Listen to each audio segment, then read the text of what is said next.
mañana por la mañana, exactamente a las 11:36 hora universal, ocurrirá algo que se nos dijo sería indetectable. Un visitante interestelar que surca nuestro sistema solar a velocidades vertiginosas pasará cerca de nuestro Sol en su máxima aproximación. Durante meses, todas las fuentes astronómicas disponibles repiten la misma historia. Permanecerá oculto tras el Sol, inobservable. El momento cumbre de la travesía de este objeto por nuestra vecindad.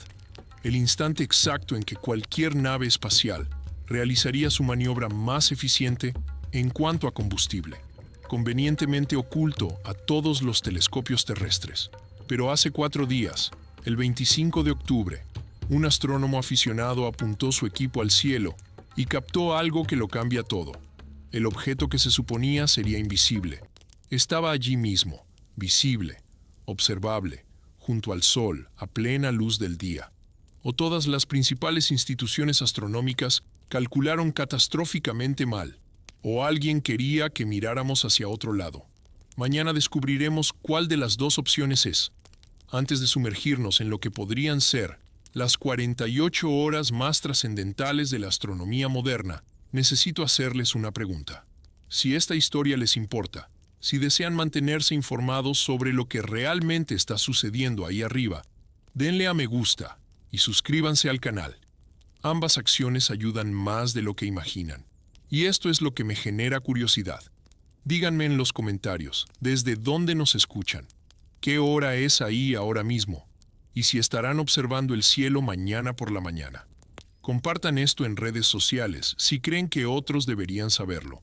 Y denle al botón de hype para ayudar a nuestra comunidad a crecer. Gracias por estar aquí.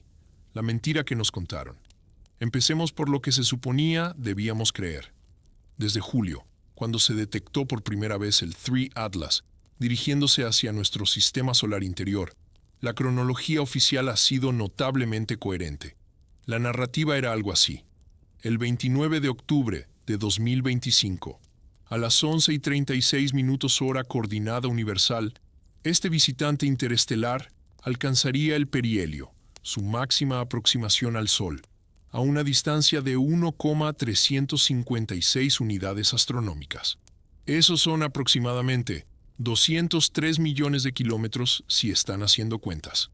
Y en esa fecha exacta, el objeto se posicionaría directamente detrás del Sol, desde la perspectiva de la Tierra. Conjunción solar, lo llamaron. Completamente oculto, inobservable, sin testigos. Esta historia apareció por todas partes. Blogs de astronomía se hicieron eco. Los resúmenes de datos de seguimiento del Jet Propulsion Laboratory la mencionaron. Guías de observación para aficionados advertían a los observadores del cielo que no se molestaran en mirar. Incluso artículos revisados por pares que discutían la trayectoria del objeto incluían referencias casuales a este conveniente periodo de apagón. La implicación era cristalina. Cualquier cosa que ocurra durante el perihelio, cualquier cambio en la trayectoria, brillo o comportamiento del objeto, sucedería en la oscuridad. Tendríamos que esperar hasta principios de noviembre, cuando el 3 Atlas emergiera de detrás del Sol, para ver qué había cambiado. Confíen en nosotros, parecían decir, les contaremos lo que descubrimos. Pero he aquí la cuestión de la confianza. Requiere honestidad. Y el 25 de octubre, a las 13:25 hora local, alguien decidió verificar por sí mismo. La publicación apareció bajo el nombre de Earth Exists, un grupo de astronomía amateur, que había estado rastreando el 3I Atlas desde su descubrimiento. Lo que publicaron no fue una teoría ni especulación, fue evidencia. Imágenes reales de telescopio, con marca de tiempo, coordenadas verificadas, mostrando el 3 Atlas, claramente visible en la constelación de Virgo. Y he aquí la parte que debería erizarles el pelo. El Sol estaba en el mismo encuadre, masivo, brillante, situado en el lado izquierdo de la imagen. El objeto que nos dijeron que estaría oculto tras el Sol estaba en cambio junto a él, separado por una distancia angular medible, con la estrella de referencia Speaker visible para la orientación, y Venus colgando en el borde derecho del marco. Permítanme repetirlo lentamente para que cale hondo. 4 días antes del perihelio, cuando todas las fuentes afirmaban que el objeto se deslizaría detrás del Sol y desaparecería de la vista. Un astrónomo aficionado lo captó claramente visible junto a nuestra estrella, no detrás, no oculto, observable, justo allí. Los detalles técnicos son importantes aquí. La posición que registraron fue ascensión recta, 13 horas 38 minutos 49 segundos, declinación 7 grados, 40 minutos 32,5 segundos, distancia 2,34 unidades astronómicas, aproximadamente 350 millones de kilómetros de la Tierra, magnitud aparente 15, lo que significa que se necesita un telescopio para verlo, pero está absolutamente ahí. El objeto existe en el espacio observable, compartiendo el mismo campo de visión que el Sol, contradiciendo por completo la narrativa de conjunción solar que se ha promocionado durante meses. Antes de que nadie salte con explicaciones sobre la separación angular o la elongación solar, hablemos de lo que realmente significa la conjunción solar.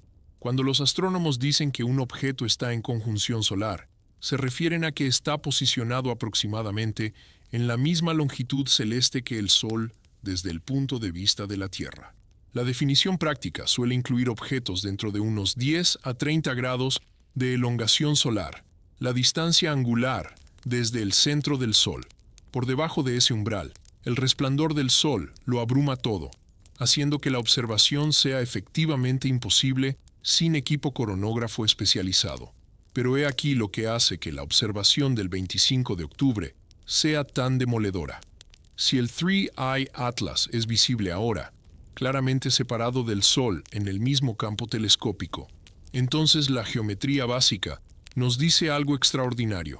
La trayectoria del objeto no lo sitúa detrás del Sol el 29 de octubre. Lo sitúa cerca del Sol, todavía con una separación angular observable, diferente de detrás, visible en lugar de oculto. Lo que significa que o bien los cálculos orbitales de todas las principales instituciones están fundamentalmente errados, o la historia que nos han contado sobre la invisibilidad en el perihelio nunca tuvo que ver con la mecánica orbital. Piensen en eso por un momento. No se trata de una pequeña discrepancia en el brillo predicho o un pequeño error en los cálculos de trayectoria. Esta es la diferencia entre observable e inobservable, entre testigos y oscuridad, entre ciencia transparente y narrativa conveniente.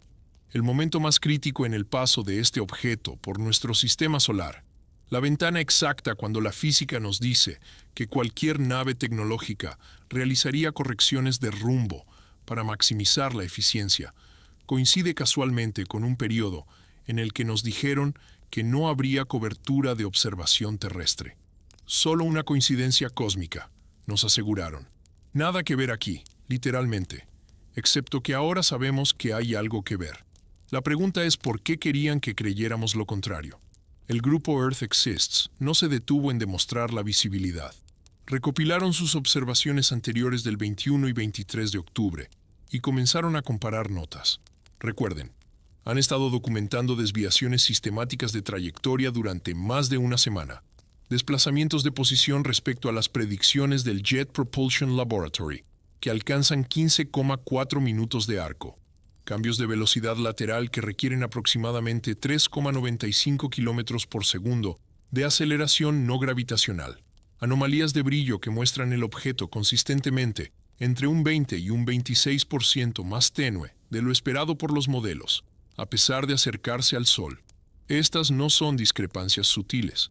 Los minutos de arco son importantes en términos astronómicos. Un grado de cielo abarca 60 minutos de arco y la luna llena cubre unos 30 minutos de arco. Cuando un objeto aparece a 15 minutos de arco, de donde la física dice que debería estar, algo lo está empujando.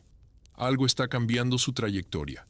Y cuando ese mismo objeto se ilumina más rápido de lo que predice la ley del inverso del cuadrado al acercarse, pero aún así permanece significativamente más tenue de lo esperado por los modelos, estás observando un comportamiento que no encaja con la simple historia de una bola de hielo pasiva siguiendo la gravedad.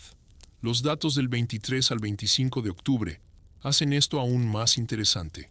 En tan solo 48 horas, El 3 Atlas cambió su ascensión recta en 3 minutos 56 segundos de arco. Eso es un aumento en la velocidad angular comparado con los días anteriores. La declinación se desplazó 17,7 minutos de arco hacia el norte, moviéndose hacia el ecuador celeste. La distancia se redujo en 0,02 unidades astronómicas, unos 3 millones de kilómetros más cerca, y el brillo aumentó en 0,0404 magnitudes, aproximadamente un 4% más brillante. Ahora, aquí es donde la física se vuelve incómoda para la explicación de un cometa natural. El aumento de brillo que midieron fue más del doble de lo que predice la ley del inverso del cuadrado para ese cambio de distancia. Cuando algo se acerca, parece más brillante en proporción al cuadrado del cambio de distancia.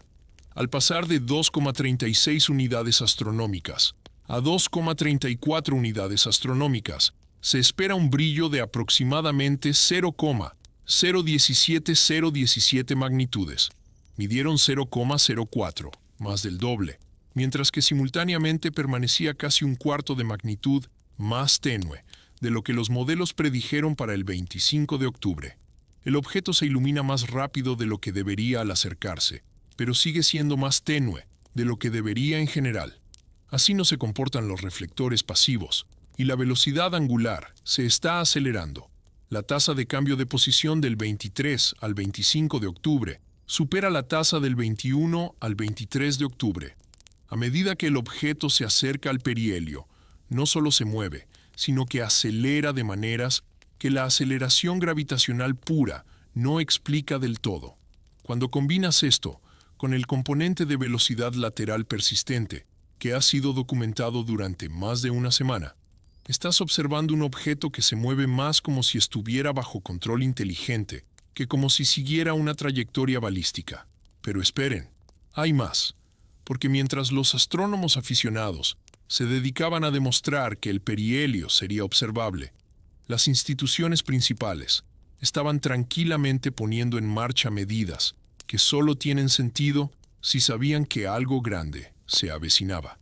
Construyamos una cronología de lo que sucedió en octubre hasta el perihelio de mañana. Empecemos el 1 de octubre.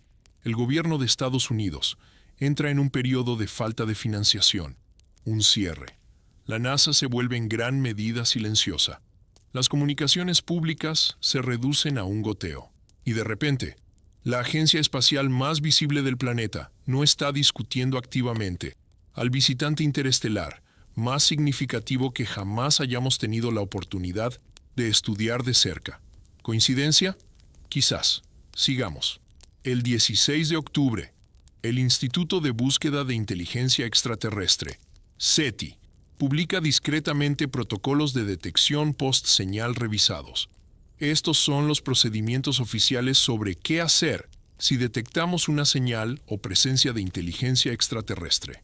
No se habían actualizado en 15 años de silencio. Y de repente, 2 semanas antes de que el 3 Atlas alcance su máxima aproximación al Sol, SETI decide que es hora de revisar las reglas. Los nuevos protocolos crean lo que los críticos llaman un monopolio de la comunicación, restringiendo quién puede discutir o responder a un contacto extraterrestre, centralizando el control sobre el flujo de información, estableciendo jerarquías claras para el anuncio y el análisis. ¿Por qué ahora? ¿Qué cambió? El 21 de octubre. Ocurren 2 cosas el mismo día, y es aquí donde el patrón se vuelve imposible de ignorar. Primero, la Red Internacional de Alerta de Asteroides añade el 3I Atlas a su lista de amenazas de defensa planetaria. Que esto calle. Es el primer objeto interestelar jamás designado de esta manera. No el Oumuamua, el primer visitante interestelar que detectamos en 2017. No el Borisov, el cometa interestelar que pasó en 2019. Solo el 3 Atlas. ¿Por qué? El objeto no representa ningún riesgo de colisión con la Tierra. Su máxima aproximación a nuestro planeta será de aproximadamente 269 millones de kilómetros, casi el doble de la distancia de la Tierra. Entonces, ¿por qué añadirlo a una lista de defensa planetaria diseñada para amenazas de impacto reales? Segundo, ese mismo día, 21 de octubre, la ESA anuncia un ejercicio de entrenamiento obligatorio para las instituciones miembros. El ejercicio se desarrollará desde el 27 de noviembre hasta el 27 de enero, 2 meses de entrenamiento coordinado que comenzarán exactamente 4 semanas después del perihelio. ¿Entrenamiento para qué? Procesar datos de un cometa natural o prepararse para algo más completamente distinto. El mismo día, 21 de octubre, es también cuando los observadores aficionados documentaron por primera vez esas anomalías sistemáticas de trayectoria, desplazamientos de posición, discrepancias de brillo, comportamiento que no coincide con las predicciones gravitacionales. Todo esto sucede mientras las instituciones activan protocolos sin precedentes, restringen los derechos de comunicación y le dicen al público que no se moleste en mirar, porque el momento más crítico estará convenientemente oculto a la vista. Empiezan a ver la forma de algo, ¿verdad?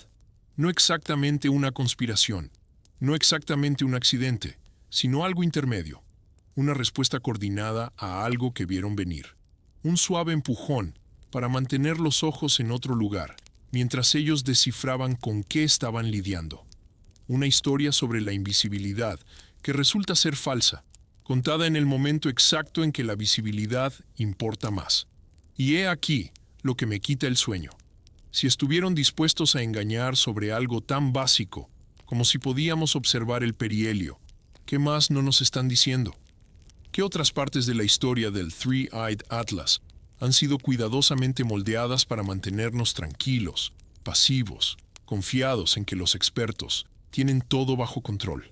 Mañana por la mañana, a las 11:36, hora universal, el Three Atlas alcanza el perihelio.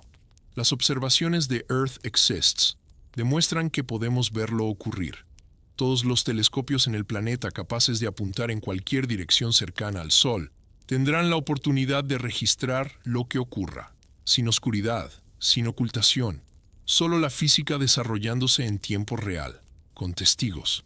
Si se trata de un cometa natural siguiendo la física gravitacional, deberíamos ver un comportamiento predecible, brillo correspondiente a tasas de desgasificación y calentamiento solar, trayectoria que coincide con los modelos orbitales dentro de márgenes de error razonables, estructura de coma simétrica consistente con la sublimación de hielos superficiales, sin correcciones de rumbo adicionales, más allá de lo que pueden explicar la presión de la radiación solar y la desgasificación asimétrica, simple, limpio, natural.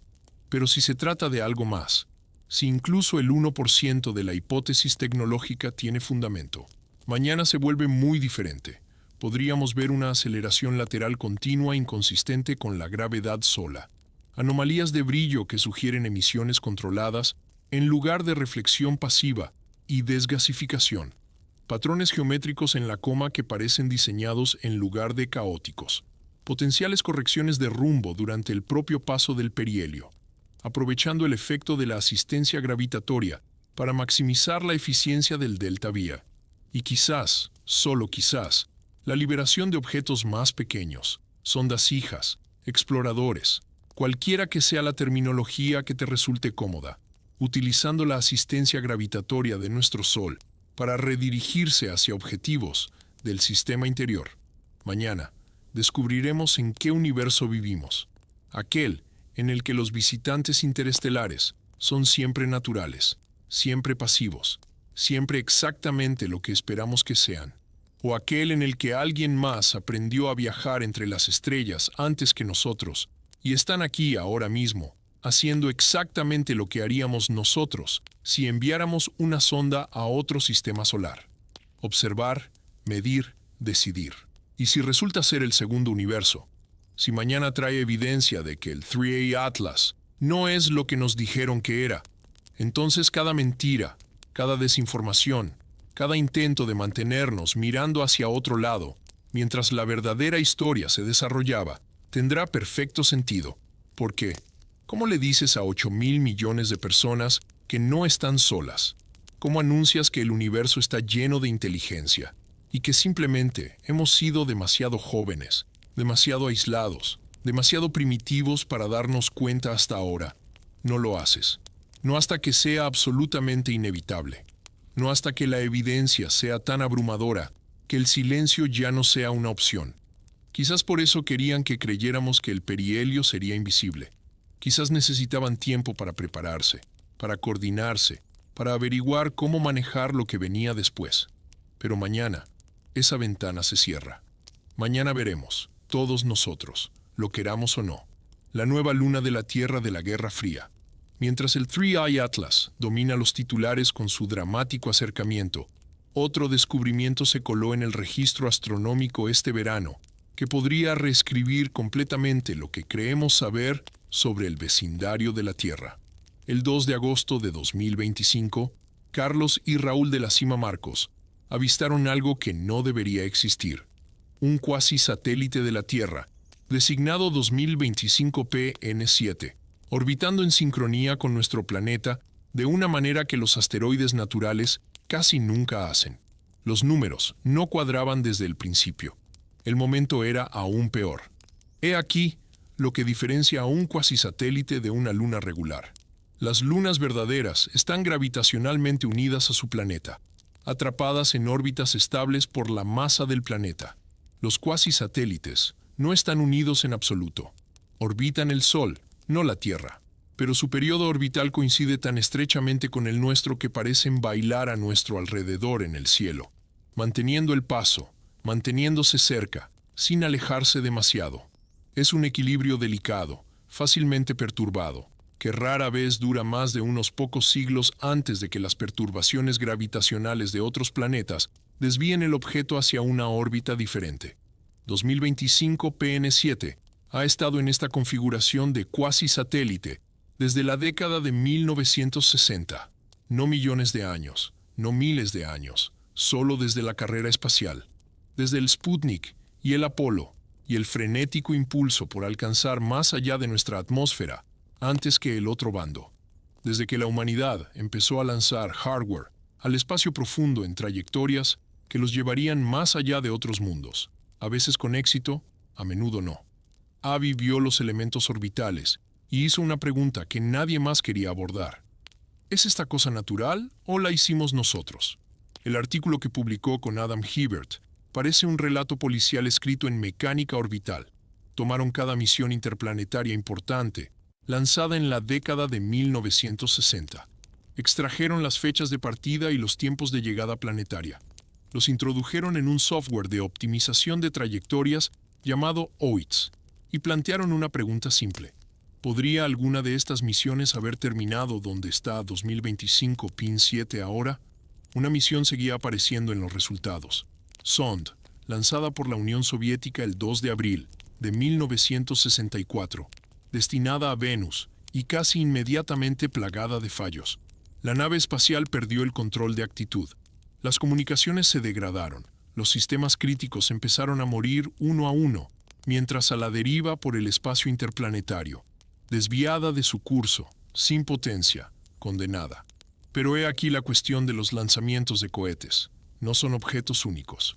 Cada misión interplanetaria consiste en la propia sonda, por supuesto, pero también en la etapa superior, que le dio el último impulso fuera de la órbita terrestre. Para el Sond 1, la etapa superior, se llamaba Block L, un cilindro masivo de metal y tanques de combustible de 3,2 metros de diámetro, diseñado para encenderse una vez y luego a la deriva como chatarra espacial. Excepto que a veces, esa chatarra no se desvía. A veces termina en lugares que te hacen preguntarte. El análisis de trayectoria mostró algo extraordinario. Si rastreas el 2025 PN7 hacia atrás en el tiempo, utilizando los elementos orbitales que tenemos ahora, se convierte en un cuasi satélite de la Tierra alrededor de 1964, el mismo año en que se lanzó el Sond 1. La longitud heliocéntrica del 2025 PN7, en las fechas de llegada a Venus, coincide con la trayectoria del Centa 1 con una desviación mínima, mejor que cualquier otra misión a Venus de esa época. Mejor de lo que debería si fuera solo una coincidencia. Los cálculos de desplazamiento son aún más interesantes. Cuando comparas dónde habría estado el 2025 PN7 durante el vuelo del Sond 1 frente a dónde se rastreó la propia sonda SOD 1, obtienes una separación mínima de aproximadamente el 8% de una unidad astronómica en mayo de 1964. Esos son unos 12 millones de kilómetros. Cerca, pero no idéntico. Exactamente el tipo de separación que esperarías si la etapa superior Blockal no lograra entregar su impulso de velocidad completo a la sonda, dejando ambos objetos en trayectorias similares, pero no idénticas hacia Venus. Y aquí es donde se vuelve técnico, de una manera que importa. El Sondan realizó una quema de corrección de rumbo el 3 de abril de 1964, solo un día después del lanzamiento. Las correcciones de rumbo a mitad de camino son normales, seguro, pero generalmente se planifican con mucha antelación basándose en datos de seguimiento precisos. Una quema de emergencia un día después del lanzamiento sugiere que algo salió mal durante la fase inicial de impulso, algo que requirió corrección inmediata, como por ejemplo, que la etapa Block L no entregara el delta Z esperado, dejando a la sonda sin la velocidad necesaria para llegar a Venus a tiempo. Si el bloque L no hubiera completado su ignición completa, la sonda habría seguido una trayectoria que no alcanzaría Venus, que es exactamente lo que parece haber ocurrido. Los registros soviéticos oficiales sobre Sond 1 son escasos, clasificados durante décadas, pero la información que ha sobrevivido sugiere que la misión nunca alcanzó su trayectoria prevista. Se perdió el contacto en mayo de 1964, con la sonda en algún punto entre la Tierra y Venus, desviada de curso, incapaz de corregir su deriva. Mientras tanto, la etapa de impulso que la impulsó habría continuado en su propia trayectoria, determinada por cualquier ignición parcial que hubiese logrado antes de apagarse. Sin seguimiento, sin interés. Simplemente otro pedazo de basura espacial, en una época en la que nadie se molestaba en catalogar cada fragmento. Podría haber estado a la deriva durante 60 años sin que nadie lo notara, siguiendo una órbita que la trajo de regreso a las cercanías de la Tierra justo cuando estábamos empezando a ser lo suficientemente buenos en la detección como para finalmente avistarla. Los cálculos de brillo respaldan este escenario. Si el 2025 PN7 es un cilindro metálico de 3,2 metros de ancho, aproximadamente del tamaño de la etapa bloque L, con una superficie altamente reflectante, como se esperaría de la ingeniería soviética de los años 60. La magnitud predicha coincide con lo que observamos, no exactamente. La mecánica orbital y las estimaciones de albedo siempre tienen incertidumbre, pero lo suficientemente cercanas como para no poder descartarlo, basándose solo en el brillo. La inclinación también encaja. Cuando Sond 1 se lanzó en abril de 1964, su plano orbital estaba inclinado unos 30,4 y 42 grados con respecto a la eclíptica, el plano en el que orbitan la mayoría de los planetas. El 2025 PN7 ahora tiene una inclinación de aproximadamente 2,44 grados. Diferente, pero no incompatible. 60 años de perturbaciones gravitacionales de Júpiter, Venus y la Tierra podrían explicar fácilmente ese cambio. De hecho, sería más extraño si la inclinación no hubiera cambiado en absoluto. Entonces, tenemos un cuasi satélite que apareció en la órbita terrestre en los años 60. Coincide con la trayectoria de una misión soviética fallida a Venus. Tiene el brillo adecuado para una etapa superior de bloque. Muestra la inclinación correcta para esa ventana de lanzamiento y se encuentra en una órbita que requiere casi ninguna explicación más allá de un simple fallo de etapa de cohete durante la carrera espacial. La navaja de Occam dice que esto es probablemente exactamente lo que parece. Hemos encontrado nuestra propia basura. Excepto, y esta es la parte que mantiene despiertos a los astrónomos por la noche, no podemos estar seguros hasta que obtengamos espectroscopia. Necesitamos analizar la luz que se refleja en el 2025 PN7 para ver de qué está hecho. Los asteroides naturales tienen firmas espectrales distintivas, minerales y rocas, y compuestos de carbono que forman líneas de absorción predecibles en la luz solar reflejada. Los objetos artificiales hechos de aluminio, titanio, acero, tienen firmas diferentes. El metal refleja la luz de manera diferente a la piedra, Puedes distinguirlos si obtienes un buen espectro. Esto ya se ha hecho antes. En septiembre de 2020, el telescopio Pan-STARRS en Hawái detectó un objeto designado 2020 SO, que parecía sospechoso. Situación similar, apareció una órbita de cuasi satélite alrededor de la Tierra en los años 60. Parecía demasiado conveniente para ser natural. Pero en diciembre de 2020, la instalación de telescopios infrarrojos de la NASA obtuvo espectroscopía del 2020 SO y encontró acero inoxidable claro como el día. Resultó ser la etapa superior Centaur de la misión Surveyor 2 de la NASA a la Luna, lanzada en septiembre de 1966, girando por el espacio durante 54 años antes de que finalmente lo identificáramos. Si el 2025 PN7 es el bloque L de Sond 1, la espectroscopía mostrará metal, aleaciones de la era soviética, titanio y aluminio, inconfundibles. Pero si el espectro muestra silicatos, compuestos carbonosos, minerales de asteroides, entonces volvemos a explicar cómo un objeto natural llegó a convertirse en un cuasi satélite, exactamente en el momento en que la humanidad comenzó a explorar el espacio. Posible, pero sospechoso. El artículo pide explícitamente esta prueba: obtener un espectro, medir la composición, confirmar el origen. Una solicitud lo suficientemente simple, se podría pensar. Los observatorios importantes tienen la capacidad. El objeto es lo suficientemente brillante para estudiar, magnitud 15, dentro del rango de la instrumentación actual. Entonces, ¿por qué nadie ha publicado todavía espectroscopía? ¿Por qué estamos 3 meses después del descubrimiento, sin confirmación en ningún sentido? Quizás sea cuestión de tiempo. Los horarios de los telescopios se reservan con meses de antelación. Quizás sea el clima, quizás sean las prioridades, con el Tres Ojos Atlas consumiendo recursos de observación. O quizás, y esto es pura especulación, quizás alguien ya obtuvo espectroscopía y no le gustó lo que encontró.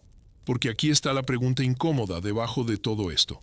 Si el 2025 PN7 es natural, necesitamos explicar la coincidencia. Las órbitas de cuasi satélite son raras. Las capturas de cuasi satélite que ocurren durante la década exacta en que la humanidad lanza sus primeras misiones interplanetarias son más raras. Aún así, los objetos naturales no se preocupan por nuestro horario. No esperan a que empecemos a explorar antes de aparecer. Entonces, o tuvimos suerte cósmica, encontrando un cuasi satélite natural que apareció durante la carrera espacial, o el objeto es exactamente lo que parece, y nos asusta nuestro propio reflejo. Pero si es artificial, si la espectroscopía confirma metal, necesitamos explicar por qué una etapa de cohete soviética fallida terminó en una órbita de cuasi satélite tan perfecta. Y eso requiere, o suerte extraordinaria, que el bloque L falle de la manera exacta para capturarlo en resonancia, o ingeniería extraordinaria. Los soviéticos diseñaron intencionalmente la etapa superior para que terminara allí. Ninguna explicación es satisfactoria. Una requiere demasiada coincidencia. La otra requiere demasiada previsión para la tecnología de 1964. Hay una tercera opción que nadie quiere decir en voz alta. ¿Qué pasa si no es nuestro en absoluto? ¿Qué pasa si el 2025 PN7 es anterior a los años 60, anterior al vuelo espacial humano, permaneciendo en órbita de cuasi satélite durante décadas o siglos antes de que lo notáramos? Y el momento es simplemente cuando finalmente obtuvimos telescopios lo suficientemente buenos para avistarlo. ¿Qué pasa si la razón por la que coincide tan bien con la trayectoria de Sond 1 es porque algo más ya estaba allí, ya observando, y enviamos Sond 1 directamente hacia él sin darnos cuenta? Lo insinúa en la sección de discusión. Menciona que 2 de 3 visitantes interestelares hasta ahora, Oumuamua y Tres Ojos Atlas, parecen anómalos de maneras que desafían las explicaciones naturales. Señala que si estamos viendo objetos interestelares artificiales a este ritmo, con nuestras capacidades de detección primitivas, la implicación es que tales objetos son comunes, mucho más comunes que los asteroides interestelares naturales. Lo que significa que el espacio está lleno de sondas, monitores, exploradores, como quieras llamarlos, a la deriva entre las estrellas, revisando sistemas prometedores, catalogando mundos donde la vida podría emerger. Y si eso es cierto, si la galaxia está saturada de tecnología antigua que vaga de estrella en estrella, entonces encontrar una en órbita de cuasi satélite alrededor de la Tierra no es sospechoso en absoluto. Es esperado. Sería extraño que no hubiera algo vigilando el único planeta en este sistema que desarrolló civilización industrial. Somos interesantes ahora. No éramos interesantes hace 1.000.000 de años. Pero pon una sonda en órbita a largo plazo y espera. Tarde o temprano, si el planeta está en la zona habitable, si tiene agua y oxígeno y la química adecuada, algo podría despertar allí abajo. Mejor mantener un ojo en él. Ese es el escenario que hace que el 2025 PN7 sea realmente incómodo. No porque sea definitivamente alienígena, no tenemos esa evidencia, pero porque si no podemos confirmar que es nuestro, si la espectroscopía revela materiales o construcción que no coinciden con la ingeniería soviética de los años 60, nos quedamos con un objeto en órbita terrestre que precede a nuestro programa espacial. Se encuentra en una posición perfecta para la observación a largo plazo y se activó o se volvió detectable justo cuando empezamos a buscar seriamente visitantes interestelares. El momento se conecta con 3 ojos Atlas, de una manera que se siente como un patrón, incluso si no es una prueba. Ambos objetos entraron en nuestra conciencia en 2025. Ambos desafían las explicaciones naturales simples. Ambos se encuentran en órbitas que tendrían perfecto sentido para misiones de reconocimiento. 3 ojos Atlas, en una trayectoria de sobrevuelo que lo acerca a Venus, Marte y Júpiter, antes de abandonar el sistema. El 2025 PN7, en una posición estable de cuasi satélite, donde puede observar la Tierra indefinidamente, sin requerir correcciones de rumbo. Si estuvieras diseñando una misión de reconocimiento de 2 etapas, así es exactamente como lo harías. Sonda rápida para los planetas exteriores y sobrevuelo del sistema interior. Monitor lento para el mundo habitable. Deja el monitor en su lugar, mientras la sonda rápida informa. Pura especulación, claro, pero los números siguen cuadrando de maneras que te hacen preguntar.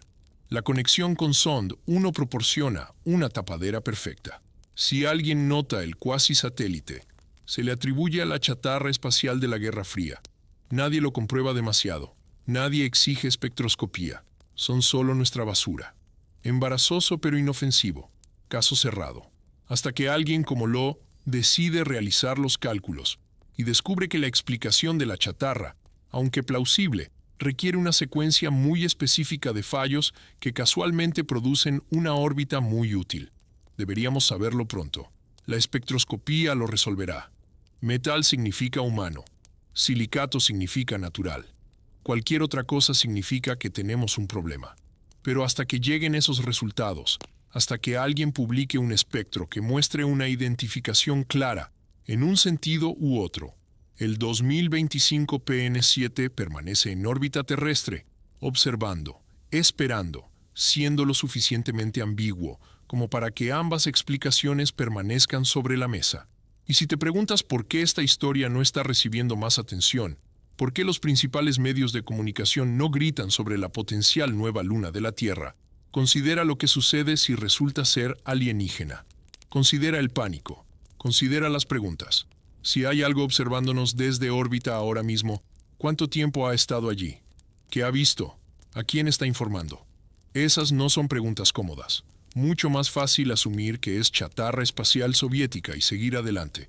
Pero mañana por la mañana, cuando 3 ojos Atlas alcance su perihelio, cuando todos los telescopios apunten hacia ese visitante interestelar y finalmente veamos lo que sucede en el punto de mayor acercamiento, recuerda que podríamos no ser los únicos observando.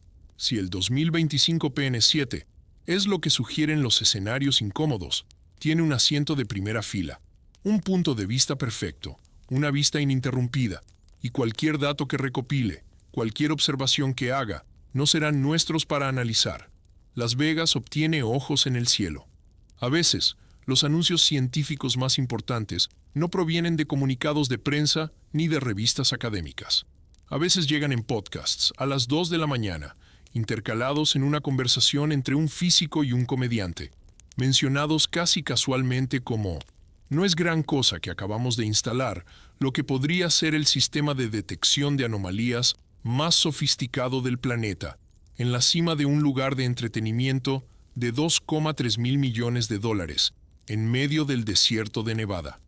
24 de octubre de 2025, Avi Lowe aparece en The Joe Rogan Experience y suelta un detalle que apenas registró en los titulares, pero que debería aterrorizar a cualquiera que entienda lo que significa.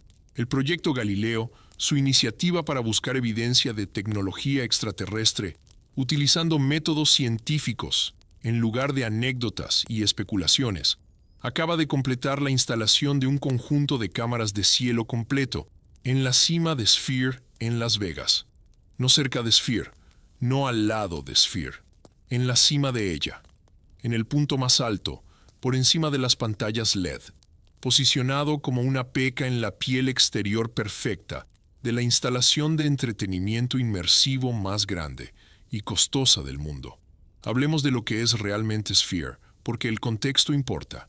Este no es un edificio aleatorio, elegido por su acceso a telescopios. Sphere es una declaración, un monumento al exceso y la ambición, construido a un costo que podría financiar una misión espacial de tamaño mediano, con 112 metros de altura, 157 metros de ancho, un hemisferio perfecto cubierto con 54.000 metros cuadrados de pantallas LED, lo que lo convierte en la pantalla más grande de la Tierra. En el interior, 17.600 asientos, sistemas de audio inmersivo con formación de haces y síntesis de campo de ondas, retroalimentación áptica incorporada en las sillas para que puedas sentir el contenido vibrando a través de tu cuerpo. Se inauguró en septiembre de 2023 con una serie de conciertos de U2 y desde entonces ha albergado todo, desde eventos corporativos hasta películas experimentales renderizadas a resoluciones que hacen que IMAX parezca anticuado. Y ahora, sentado encima de todo ese espectáculo, invisible para las multitudes que miran boquiabiertas las pantallas exteriores, hay un conjunto de cámaras apuntando al cielo, grabando todo lo que se mueve, rastreando todo lo anómalo, alimentando datos en algoritmos de aprendizaje automático, diseñados para separar drones de pájaros de aviones, de satélites, de cosas que no encajan en ninguna categoría. Lowe describe la instalación como algo perfectamente natural. Su equipo, liderado por Ezra Kelderman, Alex Delocqua, Lily Kwan y Eric Mason, pasó semanas transportando equipo al techo, montando conjuntos de cámaras en longitudes de onda infrarroja y visible, calibrando sensores, probando algoritmos de seguimiento.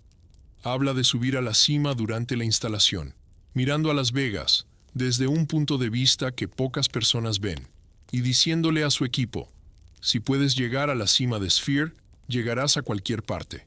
Linda frase, pero lo que importa es el subtexto. ¿Por qué Sphere? ¿Por qué ahora? ¿Por qué Las Vegas? La explicación oficial tiene sentido en la superficie. Sphere proporciona altura, dando a las cámaras una vista sin obstrucciones de un gran volumen de espacio aéreo. Las Vegas tiene cielos despejados la mayor parte del año, mínima cobertura de nubes, perfecta para la observación óptica. La ciudad se encuentra en un valle desértico, rodeado de espacio aéreo militar restringido, incluida la base de la Fuerza Aérea Nellis y el campo de entrenamiento de pruebas de Nevada, áreas conocidas por pruebas de aviones experimentales. Y si crees el folclore, avistamientos ocasionales de cosas que se mueven de maneras que los aviones convencionales no deberían. Si buscas anomalías, Las Vegas es el terreno cero. Pero hay otra razón que nadie dice en voz alta. Sphere pertenece a Madison Square Garden Entertainment, dirigida por Jim Dolan, como presidente ejecutivo y director ejecutivo. Cuando Dolan y Jane Rosenthal, CEO de TPG Enterprises, llegaron a la puerta de Lowe en septiembre de 2024 con una oferta para construir un observatorio del proyecto Galileo en la cima de su instalación de 2,3 mil millones de dólares. No solo estaban ofreciendo espacio de telescopio, estaban ofreciendo legitimidad, tapadera, Respaldo institucional de entidades con bolsillos profundos y credibilidad general. Puedes llamar a Loe un científico marginal todo lo que quieras. Acusarlo de perseguir extraterrestres para publicity. Desestimar sus teorías como búsqueda de atención académica. Mucho más difícil de hacer cuando las principales corporaciones de entretenimiento financian su investigación y le dan acceso a bienes raíces premium para sus instrumentos. La instalación de Sphere no es solo un observatorio, son tres. El conjunto principal se encuentra en la cima de Sphere, el punto más alto, la mejor vista. Pero el equipo de Galileo también instaló otras dos copias idénticas del sistema ubicadas a 10 kilómetros de distancia, posicionadas en las dos esquinas de la base de un triángulo. Tres observatorios, tres ángulos de visión diferentes, el mismo volumen de cielo. Esto se llama triangulación, y es la única forma de obtener un seguimiento tridimensional preciso de los objetos en el aire. Con una cámara puedes ver algo moverse, pero no puedes decir qué tan lejos está. Un objeto distante y lento se ve igual que un objeto cercano y rápido. Necesitas múltiples puntos de vista separados por distancias conocidas, observando el mismo objetivo simultáneamente. Luego puedes calcular la posición real, la velocidad real, el perfil de aceleración. La geometría te da la verdad. Entonces, cuando el proyecto Galileo habla de detectar fenómenos anómalos, no identificados sobre Las Vegas, no solo están detectando luces en el cielo y adivinando, están obteniendo mediciones precisas, posición precisa a metros, vectores de velocidad con componentes direccionales, perfiles de aceleración que muestran si un objeto está bajo potencia o planeando. Y lo más importante, están filtrando todo lo mundano. Los drones tienen patrones de vuelo característicos, rangos de velocidad limitados, límites de altitud predecibles. Los helicópteros aparecen en transpondedores y se mueven de maneras restringidas por la física del rotor. Los aviones siguen corredores de aproximación y regulaciones de la FAA.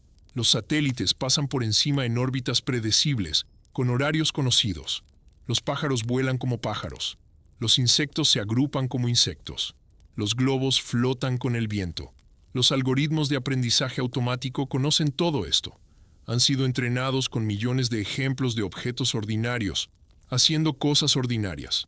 Cuando algo se mueve fuera de esos rangos de rendimiento, cuando la aceleración excede lo que la propulsión hecha por el hombre puede entregar, cuando los objetos giran 90 grados a velocidades que pulverizarían cualquier estructura física, cuando las cosas se ciernen inmóviles durante periodos prolongados, sin medio de soporte visible, el sistema lo marca. No como prueba de tecnología extraterrestre, todavía no, sino como genuinamente anómalo, algo que vale la pena investigar más a fondo. Loe estima que el sistema analizará datos de unos pocos millones de objetos por año. La mayoría serán mundanos. Jets comerciales, aviones privados, drones, satélites, el tráfico interminable de un cielo sobre una ciudad importante. Pero existen anomalías estadísticas. Los valores atípicos ocurren, y en esos valores atípicos, enterrados en terabytes de datos de posición y análisis espectral, podría estar la primera evidencia inequívoca de que no somos la única civilización tecnológica operando actualmente en el espacio cercano a la Tierra. El momento del anuncio es tan importante como el contenido. 24 de octubre, 5 días antes de que Tres Ojos Atlas alcance su perihelio.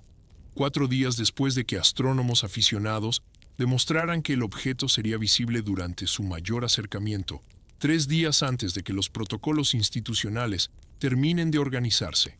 Loe va al podcast más grande del mundo y menciona casualmente que acaba de instalar el sistema de detección de UAP más sofisticado jamás construido, capaz de rastrear anomalías sobre una de las ciudades más concurridas y vigiladas de América. Justo cuando un visitante interestelar se acerca a nuestro sistema solar interior, exhibiendo un comportamiento que desafía las explicaciones naturales. Podrías llamar a eso coincidencia. También podrías llamarlo preparación. Si Tres Ojos Atlas hace algo inusual mañana, si ocurren correcciones de rumbo o se despliegan objetos más pequeños, o cualquiera de los escenarios tecnológicos se desarrolla, Las Vegas estará observando. El conjunto Sphere lo grabará. Y a diferencia de las instalaciones gubernamentales, con protocolos clasificados y acceso a datos restringido, el proyecto Galileo opera abiertamente. Transparencia académica, resultados publicados, datos disponibles, para verificación independiente. Sabremos lo que vean. Hay algo casi poético en usar Sphere para este propósito. El edificio fue diseñado para el espectáculo, para abrumar los sentidos con luz y sonido y una ilusión cuidadosamente coreografiada. En el interior, puedes ver lo que los productores quieran que veas. En el exterior, cubierto con la pantalla de video más grande del mundo, Sphere puede proyectar cualquier imagen, cualquier mensaje, cualquier realidad que los operadores elijan. Pero en la cima, ocultos a las multitudes, inmunes al espectáculo, los instrumentos científicos apuntan al cielo real, grabando eventos reales, midiendo física real. La verdad escondida sobre la ilusión, la realidad sentada sobre la fantasía. Loe habló de otro detalle durante el podcast que merece atención. Mañana, 25 de octubre, asistirá a una carrera de NASCAR en el Kevin Harvick Speedway en Bakersfield, California, donde el piloto Alex Malik correrá un coche con el logotipo del proyecto Galileo, imágenes de 3 ojos Atlas y la cara de Loe impresa en el vehículo. Marca completa, exposición generalizada. La cultura de las carreras se une a la astrofísica, y según Loe, podría tener la oportunidad de conducir el coche él mismo durante las sesiones de práctica. Casco y traje y todo, físico convertido en piloto de carreras por una tarde. En la superficie, esto parece divulgación, participación pública, hacer que la ciencia sea accesible. Pero también hay estrategia aquí. Cuando pones tu investigación en un vehículo de NASCAR, cuando te presentas en las pistas y firmas autógrafos, y hablas con fanáticos que quizás nunca lean un artículo académico, estás construyendo una base de seguidores. Personas a las que les importa el trabajo.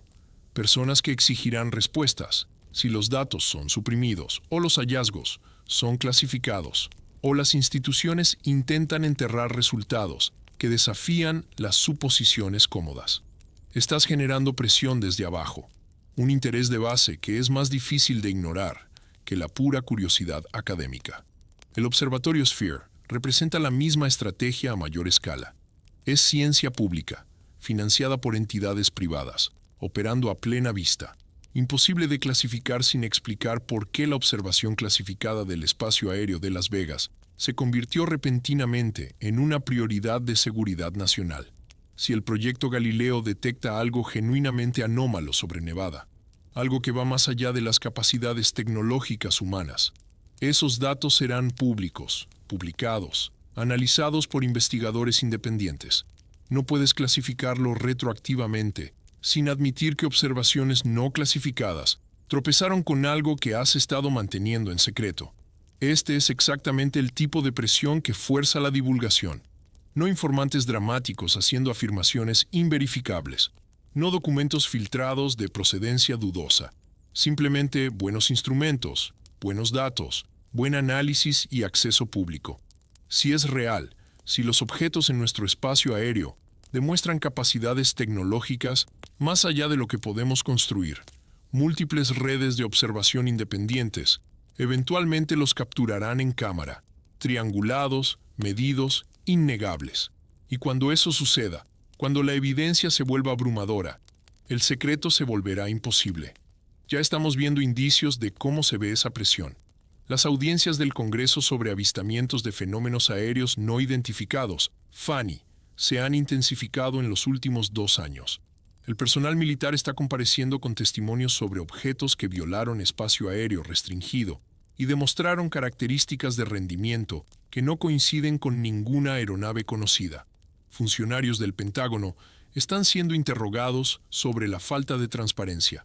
La Oficina de Resolución de Anomalías en todos los dominios ahora existe específicamente para investigar estos informes, incluso si sus conclusiones siguen siendo frustrantemente vagas y su financiación sigue siendo cuestionable. Pero Arrow opera dentro del mundo clasificado. Pueden investigar, claro, pero sus hallazgos pueden quedar bloqueados detrás de protocolos de seguridad, redactados, retenidos del análisis público. El proyecto Galileo no tiene esa limitación. Cuando detectan algo, cuando sus cámaras rastrean un objeto realizando maniobras que desafían la física tal como la entendemos, esa información va directamente a revisión por pares, artículos publicados, repositorios de datos abiertos. Cualquiera con la experiencia puede verificar el análisis, comprobar los cálculos, confirmar o refutar las conclusiones. Esa es la verdadera amenaza al secreto. No hackers o filtradores, solo buena ciencia operando a la luz del día. Imposible de suprimir sin revelar que la supresión está ocurriendo. Lo que sucede mañana por la mañana se vuelve más interesante en este contexto. 3E Atlas alcanza el perihelio a las 11:36 horas, tiempo universal. Múltiples observatorios alrededor del mundo estarán observando, si el clima lo permite. Astrónomos aficionados con telescopios de jardín trasero, instalaciones profesionales con instrumentos de grado de investigación, activos espaciales como el telescopio James Webb y Hubble, y misiones de la Agencia Espacial Europea. Todos registrando datos, todos notando lo que sucede. Y ahora, posicionados sobre Sphere en Las Vegas, el conjunto del proyecto Galileo también estará observando.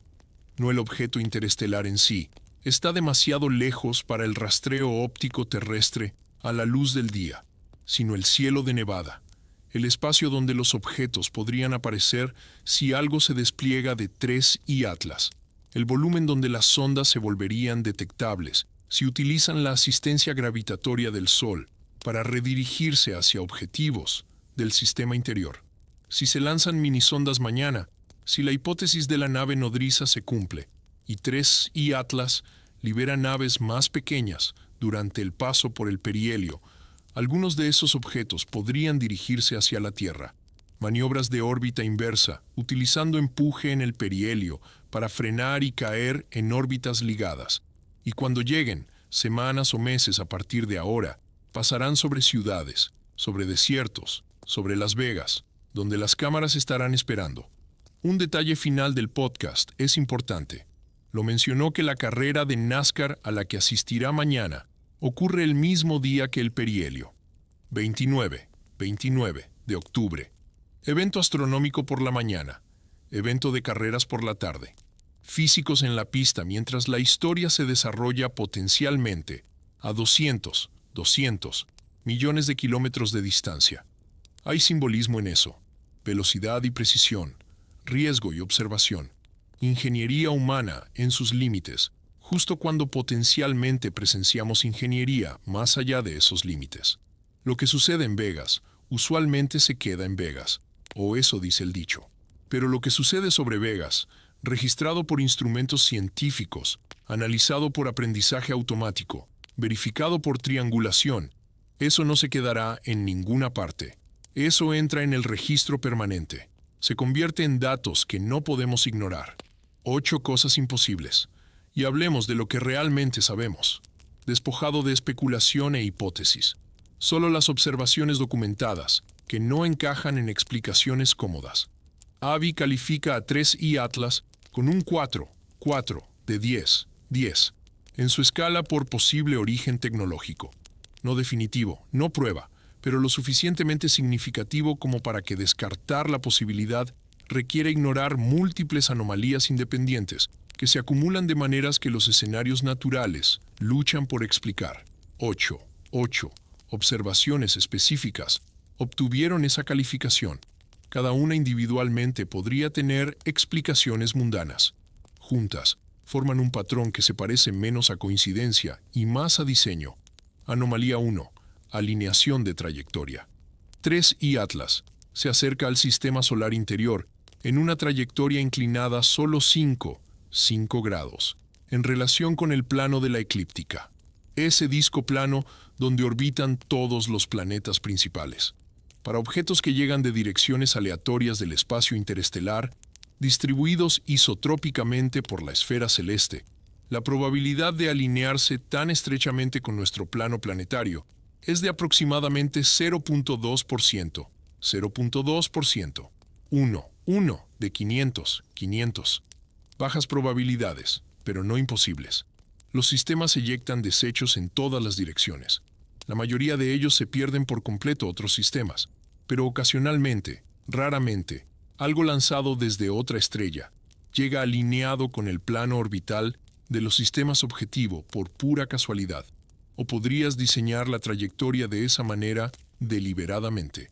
Si estás enviando una sonda para examinar planetas, apuntas a la eclíptica. Todo lo interesante orbita allí. No desperdicias delta UV. Al acercarte desde arriba o por debajo del plano, donde los objetivos son escasos, entras superficialmente, alineado con las órbitas planetarias, maximizando las oportunidades de encuentro con una mínima corrección de rumbo. Esa es la planificación básica de la misión para cualquier nave de sondeo interestelar. La alineación por sí sola no prueba nada, pero es el primer punto de datos. Tenlo en cuenta. Anomalía 2. Encuentros planetarios. 3I Atlas pasa inusualmente cerca de tres planetas diferentes durante su viaje a través de nuestro sistema. Venus a decenas de millones de kilómetros.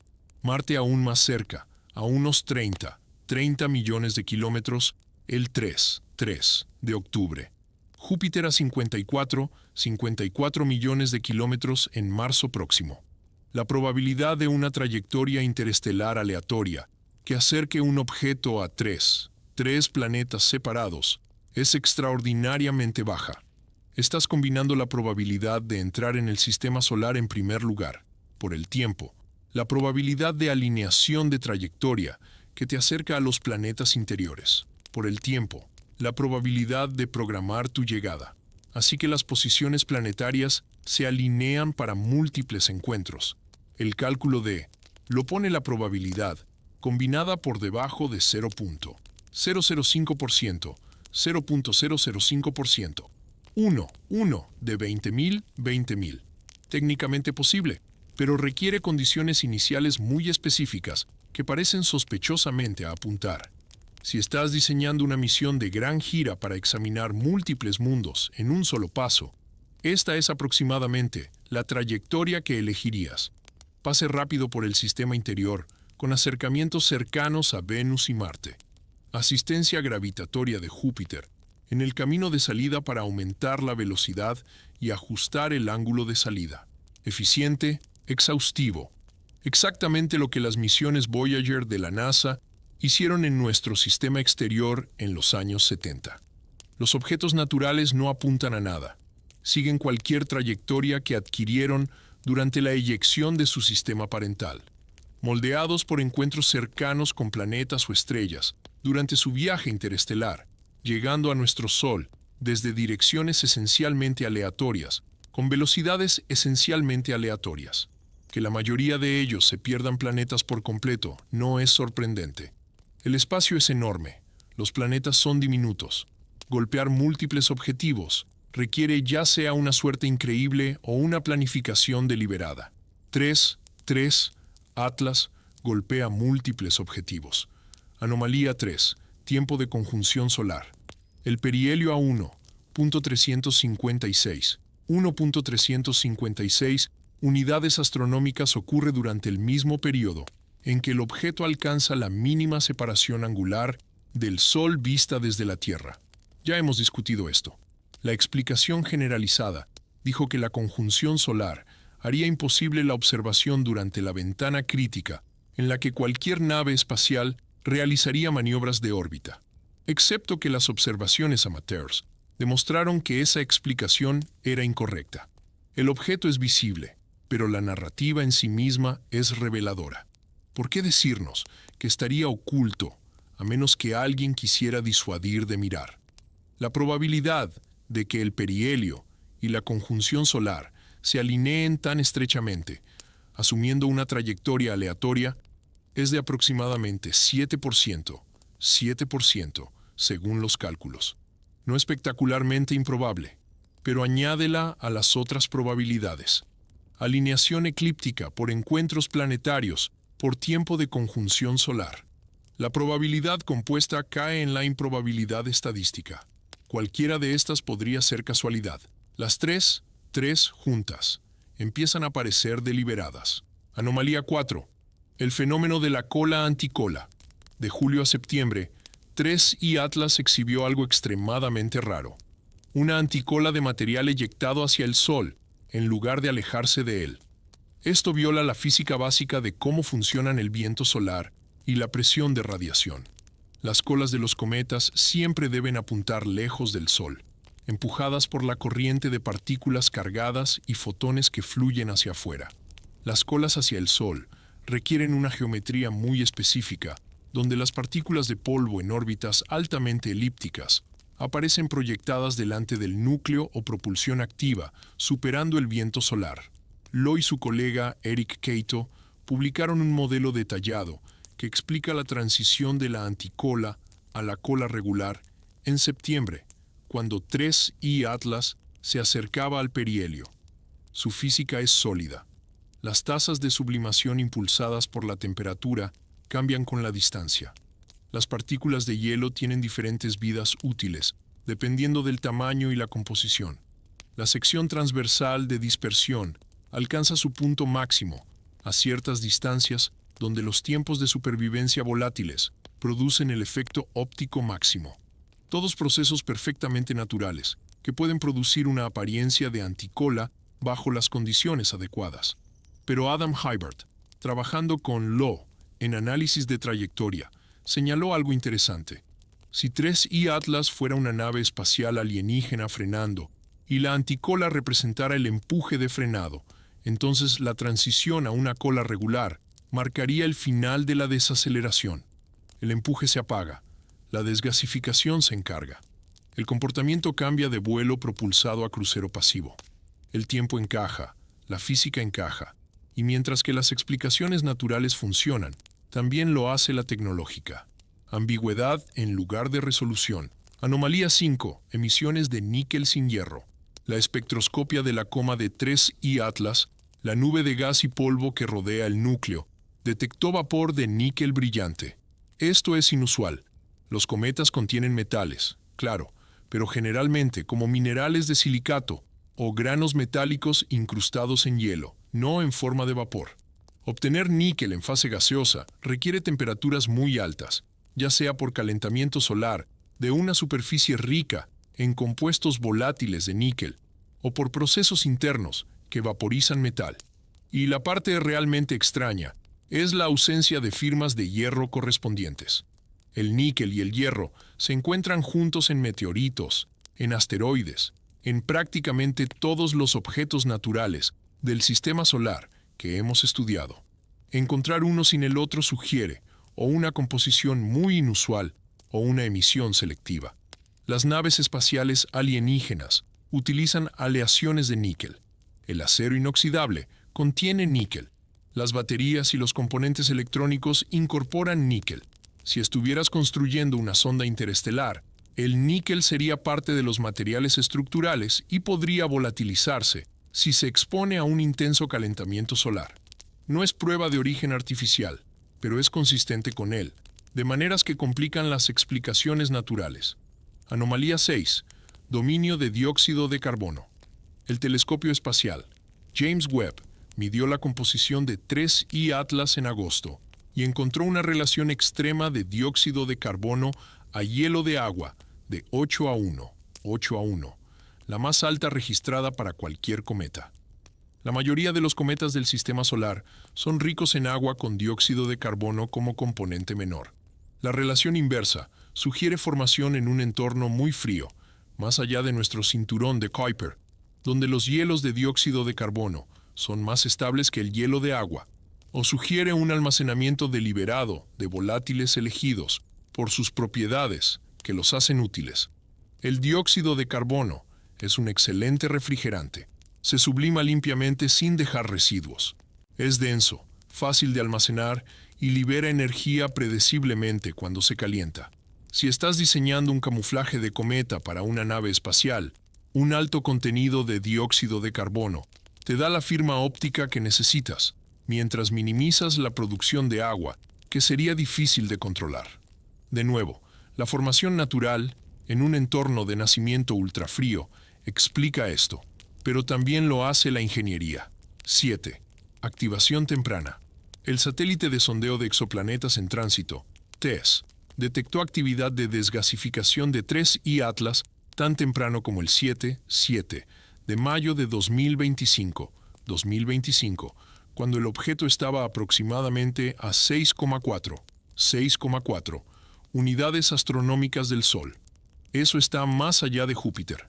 Los cometas normales no se activan hasta que están mucho más cerca, típicamente dentro de 3 unidades astronómicas, donde el calentamiento solar se vuelve lo suficientemente intenso como para provocar una sublimación significativa. La activación temprana sugiere hielos extremadamente volátiles, materiales que se subliman a muy bajas temperaturas, consistentes con la formación en las regiones más frías de un sistema planetario o con un diseño deliberado para comenzar la emisión de gas temprano para visibilidad. ¿Quieres que la gente detecte tu sonda? La haces visible desde lejos. La actividad de dióxido de carbono a 6 unidades astronómicas hace exactamente eso. Marca el objeto como interesante. Dirige los telescopios en tu dirección. Asegura el rastreo durante toda la fase de aproximación. Muy conveniente si intentas garantizar la observación. Anomalía 8. Patrones de emisión geométrica. Múltiples observaciones telescópicas notaron que la estructura de la coma mostraba patrones inconsistentes con la desgasificación caótica aleatoria de un núcleo irregular en rotación. Las distribuciones de brillo aparecían más organizadas, potencialmente simétricas, de maneras que sugieren chorros dirigidos o emisión controlada en lugar de sublimación incontrolada, impulsada puramente por el calentamiento solar. Esta es la más débil de las 8 anomalías, porque la morfología de la coma es compleja y está influenciada por la rotación, la composición, los tamaños de los granos de polvo, todos factores que pueden producir geometría aparente sin requerir inteligencia. Pero combinado con todo lo demás, aumenta el peso de la evidencia de que algo en este objeto se comporta de manera diferente a los cometas interestelares naturales. 4 de 10, en la escala de Lo. No alienígena confirmado, ni siquiera alienígena probable. Simplemente lo suficientemente anómalo en suficientes formas independientes como para que la hipótesis tecnológica merezca una seria consideración en lugar de un descarte inmediato. Los contraargumentos también son importantes. La mayoría de los astrónomos que han estudiado 3I Atlas concluyen que es natural. La espectroscopia muestra hielos volátiles. La morfología muestra características similares a cometas. La trayectoria, aunque estadísticamente inusual, no es imposible para la eyección natural y el posterior viaje interestelar. Cada anomalía individual tiene al menos una explicación natural, incluso si esas explicaciones requieren condiciones específicas o combinaciones improbables de factores. La anticola es rara, pero ocurre en cometas naturales bajo circunstancias geométricas. El dominio del dióxido de carbono es inusual, pero consistente con la formación en ambientes fríos. El níquel sin hierro podría reflejar una composición mineral específica o procesos de fraccionamiento durante la eyección. La desgasificación temprana ocurre con hielos supervolátiles, como el monóxido de carbono, que se sublima lejos del Sol. La ciencia requiere parsimonia. Cuando nos enfrentamos a observaciones que podrían explicarse tanto por procesos naturales, bien entendidos, como por escenarios tecnológicos especulativos, se recurre a lo natural, a menos que la evidencia se vuelva abrumadora. Aún no es abrumador. Estamos en el punto interesante, digno de investigación, que exige mejores datos antes de sacar conclusiones. Pero esto es lo que hace que la situación sea realmente incierta. La hipótesis nula, la suposición de que 3I Atlas es natural, a menos que se demuestre lo contrario, se basa en la creencia de que las sondas interestelares tecnológicas son tan raras que podemos ignorar con seguridad esa posibilidad al interpretar las observaciones. Si las sondas no existen, si ninguna civilización ha enviado hardware con éxito entre estrellas, entonces cualquier visitante interestelar debe ser natural porque no hay nada más sobre la mesa. Pero si las sondas existen, si incluso una civilización avanzada en la galaxia ha tenido éxito en la exploración interestelar y ha desplegado naves de sondeo para catalogar sistemas prometedores, entonces la probabilidad previa cambia. De repente, la hipótesis tecnológica no es una especulación salvajemente improbable. Es una explicación alternativa legítima que podría ser incluso más probable que la llegada natural, dadas las improbabilidades estadísticas de las trayectorias aleatorias que producen las 8 anomalías observadas simultáneamente. Este es el desacuerdo central entre Lo y la mayoría de los astrónomos. No sobre los datos. Todos ven las mismas observaciones, la misma espectroscopia, los mismos cálculos de trayectoria. El desacuerdo está en la probabilidad previa, en lo que asumimos que es posible antes de mirar la evidencia.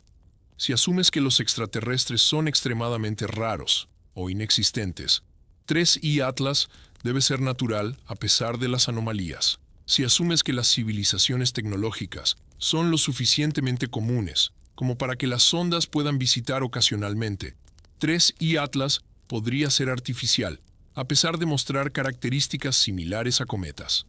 No podemos resolver ese desacuerdo con argumentos filosóficos. Necesitamos más datos, mejores observaciones, mediciones que distingan los escenarios de manera tan clara que la interpretación sea inequívoca. El paso por el perihelio de mañana es exactamente ese tipo de oportunidad de medición. Los cometas naturales se comportan de manera predecible en el acercamiento solar cercano. El brillo aumenta, según la ley del inverso del cuadrado, modificado por las tasas de sublimación. La trayectoria sigue predicciones gravitatorias modificadas ligeramente por efectos de cohete de desgasificación. La coma se expande simétricamente, impulsada por un calentamiento uniforme, sin sorpresas, sin desviaciones más allá de lo que la física permite para objetos pasivos. Las sondas artificiales tienen opciones que los objetos naturales no tienen.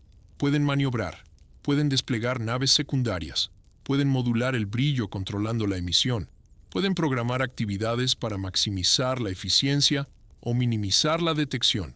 Si 3I Atlas es tecnológico, el perihelio es cuando eso se vuelve comprobable. El objeto hace cosas que los cometas no pueden hacer o no las hace. La belleza de esta situación es que no necesitamos convencer a nadie de nada de antemano.